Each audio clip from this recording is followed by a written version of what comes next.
Good morning. আজকে আমি ওয়ার্কশিটে যে দেওয়া ছিল সার্কেল দ্য ইভেন নাম্বারস, এই কোশ্চেনটা সলভ করব। আমি এখানে আমার সুবিধার জন্য লিখে নিয়েছি, যারা প্রথম প্র্যাকটিস করবে তারাও এরকমভাবে লিখে নেবে। দেখো, জোড় সংখ্যা মানে ইভেন নাম্বার, আর তার ওয়ান্স প্লেসে কি কি থাকবে। থাকবে কি আমরা আগেই পড়েছি, থাকবে 0, 2, 4, 6, 8। আর বিজোড় সংখ্যা মানে অড নাম্বার, তার ওয়ান্স প্লেসে কি থাকবে 1, 3, 5, 7, 9।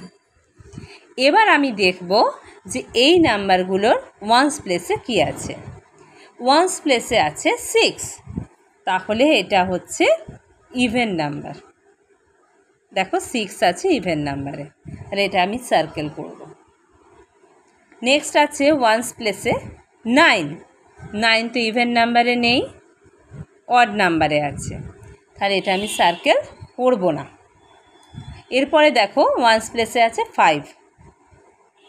5ও ইভেন নাম্বার মানে জোড় সংখ্যায় নেই, বিজোড় সংখ্যা অড নাম্বারে আছে, তাহলে এটাও আমরা সার্কেল করব না। পরেরটাতে আছে মানে নাম্বার 4-এ আছে ওয়ান্স প্লেসে 9, তাহলে 9টাও ইভেন নাম্বার বা জোড় সংখ্যায় নেই, অড নাম্বারে আছে বিজোড় সংখ্যায়, তাহলে এটাও আমি সার্কেল করব না। নাম্বার 5-এ আছে ওয়ান্স প্লেসে 0।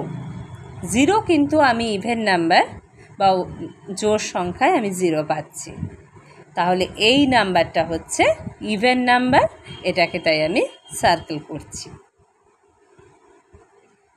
নেক্সট আছে ওয়ান্স প্লেসে, দেখো 6 নাম্বারে ওয়ান্স প্লেসে আছে 9।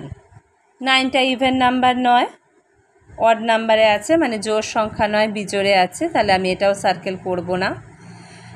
নেক্সট 7 নাম্বারে আছে ওয়ান্স প্লেসে 8। 8টি ইভেন নাম্বারে পাচ্ছি, তাহলে এটাকে আমি সার্কেল করব। এই ওয়ান্স প্লেসে যেহেতু 8 আছে, এটা পুরোটাই ইভেন নাম্বার, তাহলে আমি সার্কেল করে দিলাম। নেক্সট নাম্বার 8, ওয়ান্স প্লেসে আমি পাচ্ছি কি না 7।